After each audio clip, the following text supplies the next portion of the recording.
அருமை தமிழர்களே, சிவகுமாரின் அன்பான வணக்கங்கள். எல்லாத்துக்கும் சில பேர் சலிச்சுப்பாங்க தெரியுமா? பஸ் ஸ்டாண்டில் போய் நின்று பஸ்ஸு வர்றதுக்கு ஒரு 5 நிமிஷம் ஆகுதுன்னு வச்சுக்கிங்க. என்னடா இது, நம்ம போனாலே இப்படி தாங்க லேட்டுங்க, என் தள்ள ஆண்டவன் இப்படி ஆயிட்டாங்க அப்படின்பா. சினிமா தேட்டரில் டிக்கெட் வாங்கிறதுக்காக போய் தனக்கு கிடைக்கல அப்படின்னா அது என்னமோங்க, நான் போனால் டிக்கெட்டே கிடைக்காதுங்க. ரிசர்வ் பண்ணலான்னு பார்த்து ஆப்பில் நான் ட்ரை பண்ணுறேன், அப்போ போய் கரண்ட் கட் ஆகி நெட்டு கட் ஆகி போச்சுங்க. திரும்ப கரண்ட் வந்து ட்ரை பண்ண ஃபுல்லுன்னு வருதுங்க. அது என்னமோ என் தள்ள இப்படி ஆயிட்டாங்க அப்படின்னு எதுக்கு எடுத்தாலும் அழுத்துக்குவாங்க. கல்யாண பந்தியில் போய் சாப்பாடு பரிமாறுறப்போ தனக்கு பொரியலோ கூட்டோ வரலன்னா கூட என் தலையெழுத்து சார் இது, முந்தின இலை வரைக்கும் வருங்க, என் இலைக்குன்றப்போ போயிடுவாங்க, திரும்பி போயிடுவாங்க. அப்புறம் வரப்போ மறுபடியும் இந்த பக்கத்தில் இருக்கிறவன்ட்டே பரிமாறுறாங்க. என்னங்க இது, இப்படிலாம் அழுத்துக்கிறவங்க உண்டு. ஆனால் வாழ்க்கை எல்லா சமயத்துலையும் நாம் நினைக்கிற மாதிரியே நடந்துக்கிட்டு இருக்காது. நிச்சயம் நடக்கும்ன்ற நம்பிக்கை இருக்கிறவங்களுக்கு நடக்கும். ஆனால் எல்லா சமயத்துலையும் நான் நினச்சா மாதிரியே எனக்கு இப்படி நடந்துக்கிட்டு இருக்கணும் அப்படின்னா உலகம் ஒரு கூட்டு இயக்கம். அது தனி மனிதனை வைத்து மையமாக வைத்து இயங்குவது அல்ல. பூமி நம் எல்லோரையும் சேர்த்து சுற்றி கொண்டிருக்கிறது. அண்ட வெளியிலே அது சூரியனோடு மற்ற கிரகங்களோடு சேர்ந்து அது சூரியனை சுற்றி வருகிறது. அத்தனை உயிரினங்களையும் சுமந்து கொண்டு அது சுற்றி வருகிறது. அப்போ அது ஒரு கூட்டு இயக்கம். இந்த அமேசான் காடுகள் பற்றி நீங்கள் கேள்விப்பட்டிருப்பீங்க. உலகத்திலேயே மிகப்பெரிய காடு. அந்த காட்டில் அற்புதமான ஒரு விஷயம் ஒன்று நடந்திருக்குது.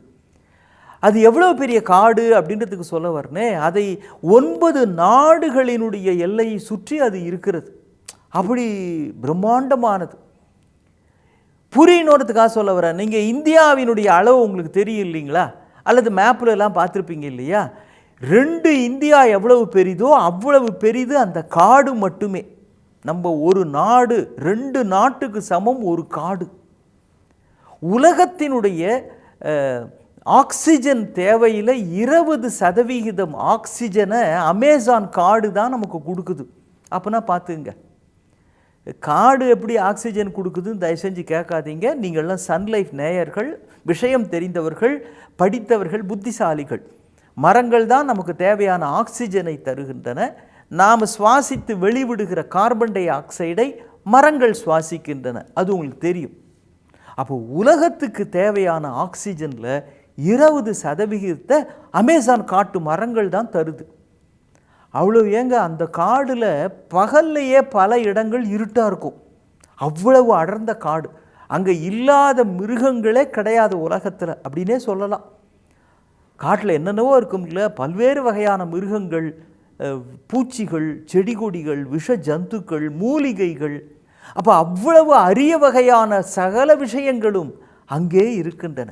அப்படிப்பட்ட இடத்தில் ஒரு அம்மா தன்னோட 4 பிள்ளைங்களோட போயிட்டு இருக்கிறாங்க. அவங்க பணக்கார பெண், அதனால் காரில் பஸ்ஸிலெல்லாம் போல சார்ட்டர்ட் ஃப்ளைட் அப்படின்னு சொல்லுவாங்களே, வாடகைக்கு எடுத்துக்கொண்ட ஒரு விமானம், அந்த விமானத்தில் போய்கிட்டு இருக்கிறாங்க. அதில் இந்த அம்மா 4 பிள்ளைங்க, ஒரு பைலட்டு, அந்த பைலட்டுக்கு உதவியாக ஒரு கோ பைலட். இவங்க போயிட்டுருக்கிறாங்க. ஏதோ ஒரு தொழில்நுட்ப கோளாறு, அந்த விமானத்தினுடைய எந்திரங்கள் பழுதாகி அந்த காட்டுக்கு நடுவில் விழுந்துருது. நடு காட்டில் விழுந்துருது. அந்த பைலட்டும் கோ பைலட்டும் ஸ்பாட்லேயே பாவம் போயிடுறாங்க. அந்த அம்மாவுக்கு முதுகில் அடிபட்டுடுது. கடுமையான விமானத்தில் வந்து விழுதுன்னா சாதாரணமாக முதுகில் அடிபட்டுடுது. முதுகெலும்பு உடைந்து விடுகிறது, ரத்தம். இந்த 4 பிள்ளைங்களும் தப்பிச்சிட்டாங்கன்னா அவங்களுக்கு ஒன்றும் பெரிய அளவில் இல்லை. ஒரு இரவு மட்டும் அந்த அம்மா எப்படியோ தடுமாறி பார்த்துருக்குறாங்க. அதுக்கு பிறகு இனிமேல் தாக்கு பிடிக்காதுன்னு அந்த முதல் பிள்ளை, அவனுக்கு ஒரு 13 வயசு, மற்றதுக்கெல்லாம் 9, 7, 4 இந்த மாதிரி வயசு தான் குட்டிங்க. அந்த முதல் பையனை கூப்பிட்டு, கண்ணா இனிமே இங்கே இருக்காத, நீ எப்படியாவது தப்பிச்சு நீ போயிரு ராஜா அப்படின்னு. அந்த பிள்ளை மாட்டாங்குது. அம்மா விட்டு எந்த குழந்தை போக முடியும்? வேணாம், இங்கே இருக்க வேணாம், இது ரொம்ப ஆபத்தான இடம், நீயாவது எப்படியாவது போயிச்சிக்க, கடவுள் காப்பாற்றுவார் அப்படின்னு சொல்லிடுறாங்க. அதுக்கு பிறகு வேறு வழியே இல்லாமல் அம்மா சொல்கிறாங்க அப்படின்னு அதுக்கு மேலே என்ன பண்ணுறதுன்னு தெரியல. பசி வேறு, பிஞ்சு குழந்தைகள் இல்லையா? தடுமாறி அந்த முதல் பையன் 13 வயசுக்காரன், 13 வயசு என்ன, அதுவும் குழந்தை தானேங்க, அது மற்ற குட்டிகள் எல்லாமே அழிச்சுக்கிட்டு புறப்பட்டுடுறான். இந்த தகவல் வெளி உலகத்திற்கு தெரிய வருவதற்கு 7 நாட்கள் ஆகின்றன. இது தெரிஞ்ச உடனே அந்த காட்டில் அந்த பிள்ளை போய்கிட்டே இருக்குது. மற்ற 3 பிள்ளைங்களே அழிச்சுக்கிட்டு என்னவோ 3-4 நாள் சமாளித்திருக்கிறார்கள், 7 நாள் சமாளித்திருக்கிறார்கள். இதுக்குள்ளே ஹெலிகாப்டர் மூலமாக மற்ற நாடுகளுக்கெல்லாம் இந்த தகவல் பரவி அவர்கள் வந்து இந்த தாயையும் அந்த பைலட்டையும் அவங்க பார்த்துருக்குறாங்க. கண்டிப்பாக இந்த பிள்ளைங்க எங்கேயோ தப்பிச்சு போயிருக்கணும் அப்படின்னு தெரிஞ்சு தேடுகிற முயற்சியிலே 6 நாடுகள் இறங்கி விமானத்தின் மூலமாக தேடுகிறார்கள் ஹெலிகாப்டரில். கண்டிப்பாக இந்த பிள்ளைகளை நாம் பிடித்து விடுவோம், காப்பாற்றி விடுவோம் அப்படிங்கிற நம்பிக்கையில் செய்தார்கள்ன்றதுனால அதுக்கு ஆப்ரேஷன் ஹோப் அப்படின்னே பேர் வச்சிருக்கிறாங்க. அந்த தேடுகிற முயற்சிக்கு ஆப்ரேஷன் ஹோப் அப்படின்னு பேர். அந்த விமானத்தில் போய் ஹெலிகாப்டரில் போய் அந்த பிள்ளைங்களெல்லாம் தேடுகிற பொழுது 9 நாட்கள் ஆகி இருக்கின்றன. பாவம் அவங்கள பிள்ளைங்க அப்படியே சோர்ந்து களைப்பாக 9 நாட்கள் தன்னந்தனியாக காட்டில் 3 சின்ன தன்னை விட சிறியவர்களை வைத்துக்கொண்டு அந்த 13 வயசு பையனை மீட்டெடுத்திருக்கிறார்கள். உன்னால் எப்படிப்பா முடிஞ்சுது அப்படின்னு கேட்குறப்போ, எங்கள் அம்மா சொன்னாங்க எப்படியாவது இவங்களை கூப்பிட்டு தப்பிச்சிருன்னு அம்மா சொன்னாங்க இல்லையா, அதனால தான் நான் செஞ்சேன் அப்படின்னு அந்த பிள்ளை சொல்லுகிறான். எப்பேற்பட்ட மகத்தான விஷயத்தை அந்த சின்னஞ்சிறு குழந்தை நம்ம எல்லோருக்கும் சொல்லி தந்திருக்கிறான். அவன் நினச்சிருந்தா போங்கடா அப்படின்னு மற்றதுங்களை விட்டுருக்கலாம். ஆனால் தன்னையும் காப்பாற்றி கொண்டு தன் கூட வருகிற தம்பி தங்கைகளையும் காப்பாற்றி இருக்கிறான்னா, எந்த நிலையிலும் உங்கள் உறவுகளை, நெருங்கிய உறவுகளை காப்பாற்ற வேண்டிய பொறுப்பு உங்களுக்கு இருக்கிறது. அந்த மனம் அந்த குழந்தையிடம் கற்க வேண்டியது. 2வது, நிச்சயம் நாம் தப்பிப்போம் என்கிற நம்பிக்கை இருந்தால் நிச்சயம் தப்பிப்பீர்கள்.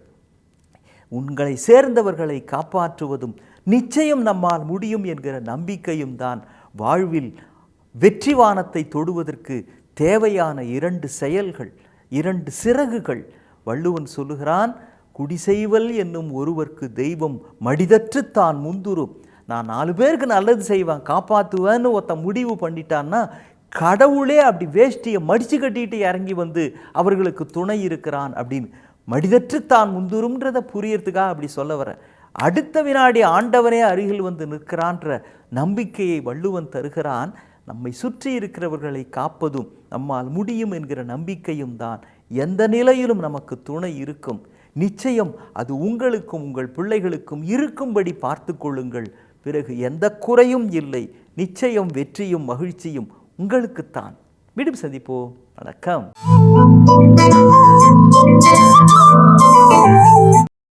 இன்னும் பல வீடியோக்களை காண சன் லைஃப் சேனலை சப்ஸ்கிரைப் பண்ணுங்க.